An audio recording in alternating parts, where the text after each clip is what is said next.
En 2025, j'ai beaucoup filmé. Genre, beaucoup filmé.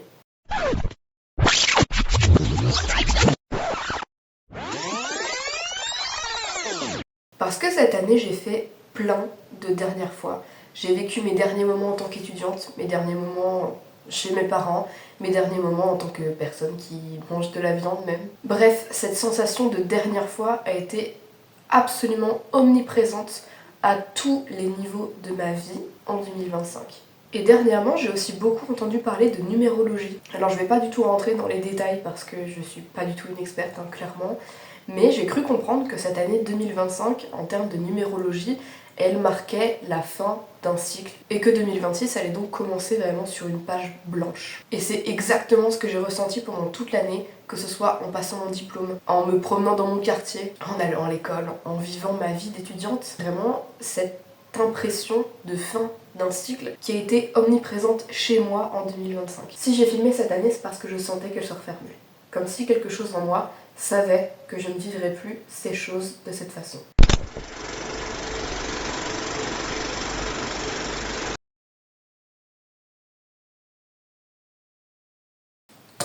L'année dernière, j'ai posté 7 vidéos. Disons que 2025, ça va être pour moi une année pleine de changements. Vraiment, ma vie va complètement changer, mais du tout au tout en quelques mois.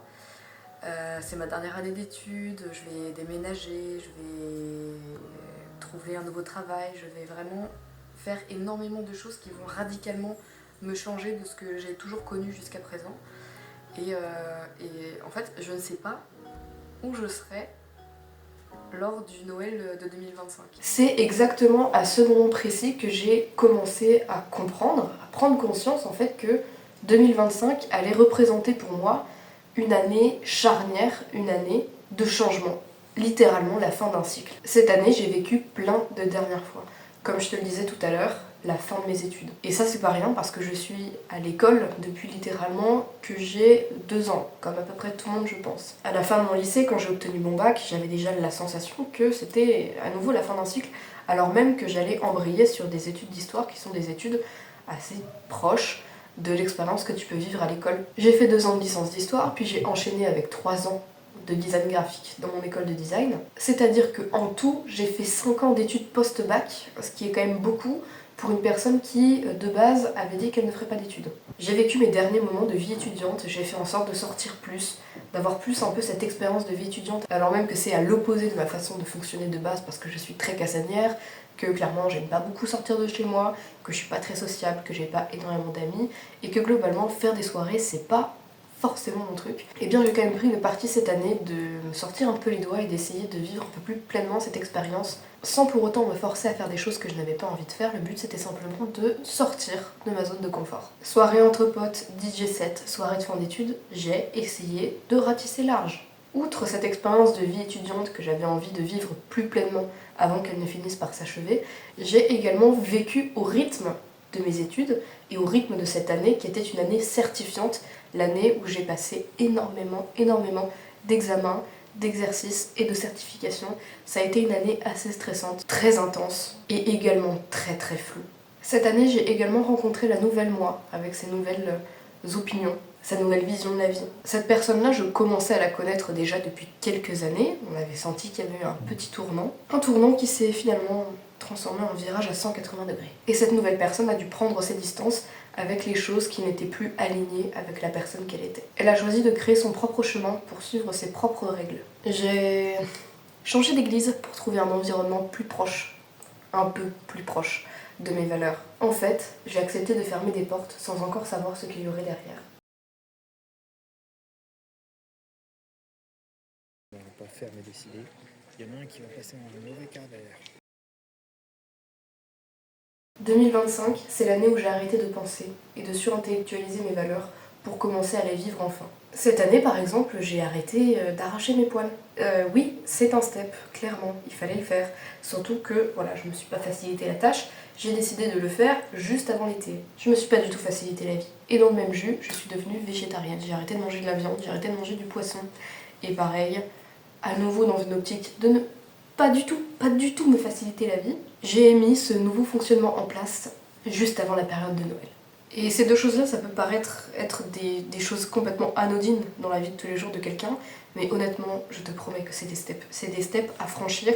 Et même si, globalement, sur le papier, tout le monde est à peu près d'accord pour dire que faire du mal aux animaux, c'est pas forcément ouf.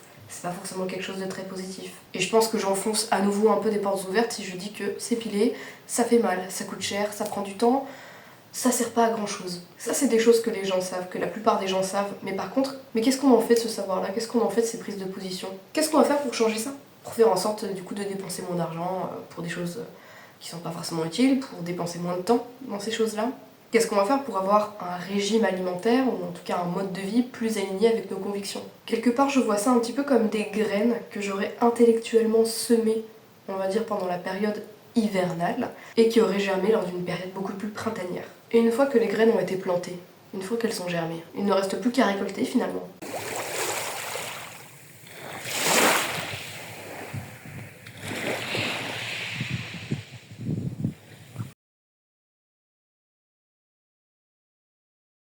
Et en termes de récolte, l'année 2025, elle aura été assez généreuse.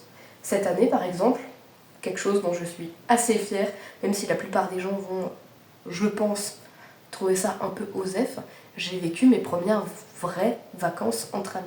À 24 ans, 23 ans à l'époque. Alors ouais, je sais qu'il y a plein de gens qui vont trouver ça vraiment osef, parce que la plupart d'entre vous avez fait vos premières vacances entre amis à 16, 17, 18 ans. Ça vous paraît pas être un énorme step, globalement. Pour moi, ça l'est, parce que, surtout quand t'as pas forcément le même mode de vie que tes amis, ça peut faire peur. Et en plus, au risque de me répéter, c'est pas grave, je vais me répéter quand même, je suis très casanière, je n'aime pas sortir de ma maison, je suis au lit à 21h30, et même si être la petite mamie du groupe, c'est un rôle que j'assume complètement, c'est vrai que ça peut faire un peu trouble-fête. D'ailleurs, c'est un reproche qui m'avait déjà été fait. Mais cette année, pas du tout, ça s'est extrêmement bien passé, je me suis adaptée, ils se sont adaptés, c'était vraiment super chouette. Cette année, j'ai également vécu mes premières expériences un petit peu hors du commun. J'ai fait un baptême de l'air avec mes sœurs, et c'était absolument incroyable. Moi, je suis une flippette, j'aime pas les sensations fortes. J'ai déjà essayé de faire une espèce de simulacre de montagne russe à une fête foraine, autant te dire que je ne le referai jamais. Et pourtant c'était bien nul, hein. C'était vraiment un simulacre, comme je te l'ai dit, c'était pas des vraies montagnes russes, c'était juste un parcours dans lequel la plupart des enfants peuvent monter. Comment te dire que j'avais le cœur au bord des lèvres. J'aime pas les sensations fortes, j'aime pas ça, c'est vraiment un truc qui me débecte. Et j'avais assez peur de ce baptême de l'air, mais je suis tellement contente de l'avoir fait. Le décollage a un peu défrisé, mais franchement, ça valait le coup. Cette année, j'ai également eu la chance d'assister à une exposition sur Hokusai qui a été faite dans ma ville et c'était vraiment incroyable. J'ai vu de mes yeux un tirage officiel de la vague d'Hokusai. Et en termes d'exposition, globalement, cette année, je m'en suis plutôt donné à cœur joie. J'ai vraiment vu des très belles choses. Je me suis vraiment enrichie intellectuellement de ce côté-là. Ça m'a permis de faire des super solo dates, même des super dates parfois, que ce soit avec des copines ou avec mon fiancé. J'ai lu aussi, pas énormément, mais quand même un peu, une douzaine de livres, environ un par mois. Et je trouve que c'est déjà pas mal, surtout quand t'as une vie un peu à 100 à l'heure.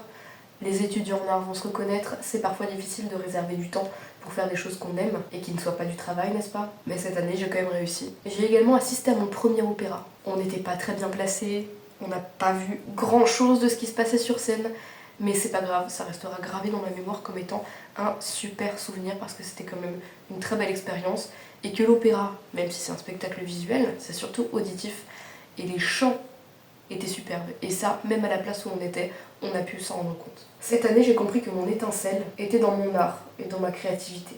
Que c'était pas un luxe, mais que c'était une nécessité. Que j'en avais réellement besoin pour me développer et pour réussir. C'est pas quelque chose que je peux me permettre de laisser de côté. Et en fait, j'ai vu un rat qui... À la fin de cette année 2025, j'en ressors avec un diplôme. Un diplôme que j'ai sué pour obtenir et qui signe également ma progression en design graphique parce que c'est quand même pas une mince affaire. Pour rappel, il y a 3 ans, quand j'ai démarré mes études de design graphique, je n'avais jamais touché à la suite Adobe de ma vie. Tu me parlais de dessin sur ordinateur, moi je te faisais un commun, voilà. J'avais extrêmement peur de cette approche-là du design graphique. Tout ce que je savais faire, c'était dessiner, peindre, fallait même pas m'en parler. Alors la peinture digitale, ça ne me disait rien qui vaille. Tout ce qui était travail de typographie, de mise en page, etc. C'était quelque chose qui m'effrayait profondément. Faire des logos, J'en aurais été incapable il y a 3 ans. Et aujourd'hui, je sais faire tout ça. Et non seulement je sais le faire, mais je sais bien le faire.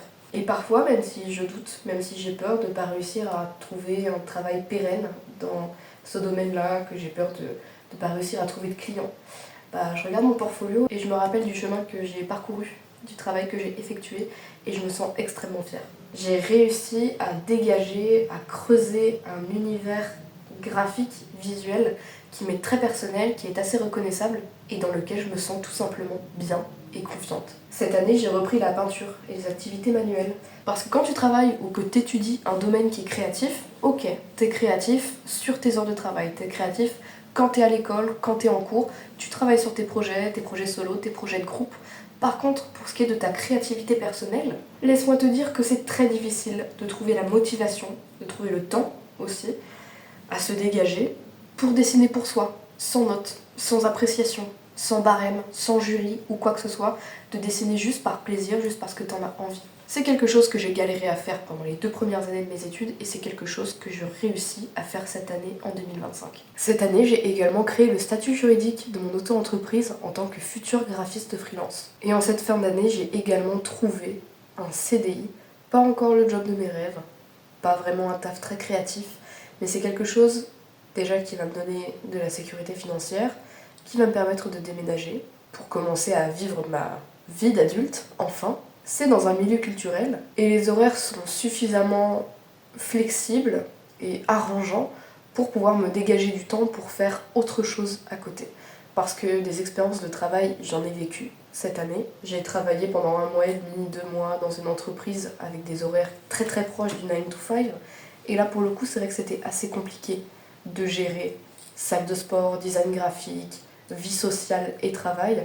En l'occurrence, là, ce sera un peu moins compliqué. Et quand je regarde au loin, dans le futur, ou même au proche, dans le futur, en 2026, je vois mon déménagement qui se précise et ça me fait tellement plaisir. Et je sais que je suis plus en train de rêver de ma vie d'adulte comme je pouvais le faire il y a 2-3 ans et que ça me paraissait si lointain, si inaccessible. Je sais qu'aujourd'hui, je suis en train de la construire. Alors maintenant pour 2026, je ne me suis pas fixée comme j'avais l'habitude de le faire tous les ans, vraiment des nouvelles résolutions de fou furieux pour 2026. Je sais qu'il y a des choses que j'ai envie d'accomplir en 2026, je sais que j'ai des projets, je sais qu'il y a des choses à vivre, il y a des choses à faire. Par contre, aujourd'hui, je trouve que ça n'a pas vraiment de sens de se fixer des objectifs pour la nouvelle année. La nouvelle année qui en soi n'est une nouvelle année que sur le calendrier, ce n'est qu'une affaire de date. Parce que biologiquement, en termes de nature, quand tu regardes autour de toi, tout est mort. Il fait froid, le sol croustille sous tes pieds parce qu'il y a du givre en fait. Les journées durent à peu près 2h30 en termes de lumière naturelle. Voilà, la plupart des gens, quand vous vous levez et que vous allez au travail, il fait nuit. Et quand vous rentrez chez vous, il fait nuit. Ce n'est pas la meilleure période pour prendre des résolutions de fou furieux. Voilà. Moi, c'est quelque chose que je préfère faire très largement plutôt au printemps, voire à la rentrée scolaire.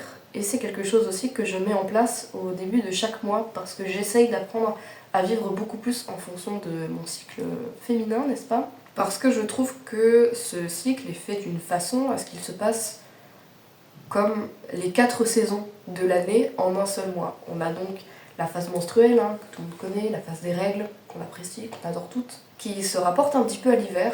On a ensuite la phase folliculaire, si je ne dis pas de bêtises, qui est donc la phase pré-ovulatoire et qui est en termes de saison ce qui se rapproche le plus du printemps. On a ensuite l'ovulation, qui là pour le coup ressemble plus à l'été, et la dernière phase, la phase lutéale, qui elle pour le coup est plus proche de l'automne. Et donc j'essaie d'adapter mes choses à faire, mon énergie, ma to-do list en fait en fonction de ces 4 phases du cycle menstruel et en fonction de tout simplement comment je me sens à l'intérieur. Ce qui fait qu'en fait des nouvelles résolutions, j'en prends presque chaque mois, on va dire. Donc je ne ressens pas le besoin de me mettre sur les épaules cette espèce de pression de nouvelles résolutions. Oui, je vais perdre 10 kilos avant 2027 ou je sais pas quoi. Faire 20 000 euros de chiffre d'affaires chaque mois avec ma boîte, etc. Parce que je sais très bien qu'en termes de productivité, en termes d'énergie, ce n'est pas la période saisonnière actuellement qui va m'être le plus favorable. Ce qui, à nouveau, ne veut pas dire du tout que je n'ai aucune ambition pour cette année, que je n'ai aucun projet à réaliser que je ne veux rien et que je n'attends rien de cette année, absolument pas. J'en attends beaucoup, mais je sais aussi que pas obligée de me faire un gigaplan très très stressant à partir de maintenant. J'ai refermé la page sur 2025, c'était une année incroyable qui m'a énormément appris sur plusieurs plans. J'ai fait beaucoup d'erreurs, j'ai fait beaucoup de merde cette année. Il y a plein de choses que j'ai extrêmement mal gérées, que j'ai extrêmement mal fait, qui pourraient être mieux fait à l'avenir. J'en prends note, j'en prends les leçons. Et il y a aussi énormément de choses pour lesquelles je suis extrêmement reconnaissante. Vraiment tout un tas de bénédictions, clairement, que j'ai reçues cette année. Peut-être même plus que ce à quoi je m'attendais, clairement. Il y a des choses qui me sont tombées dessus par une chance inouïe. Alors effectivement, j'ai un peu œuvré dans ce sens-là pour que ces choses-là m'arrivent, mais je m'attendais pas à ce qu'elles m'arrivent aussi efficacement, on va dire. Et il y a d'autres choses pour lesquelles, pour le coup, j'ai travaillé de façon hardcore, clairement le diplôme, pour lesquelles, bien sûr, je remercie Dieu, mais je remercie aussi moi de m'être accrochée et d'avoir tenu. Je suis trop contente de cette année, j'ai récupéré plein de belles choses. Je suis impatiente de voir ce que me réserve 2026. J'ai déjà une vague idée sur plusieurs plans et je sens que ça va être très riche. Abonne-toi si tu veux pas rater ça.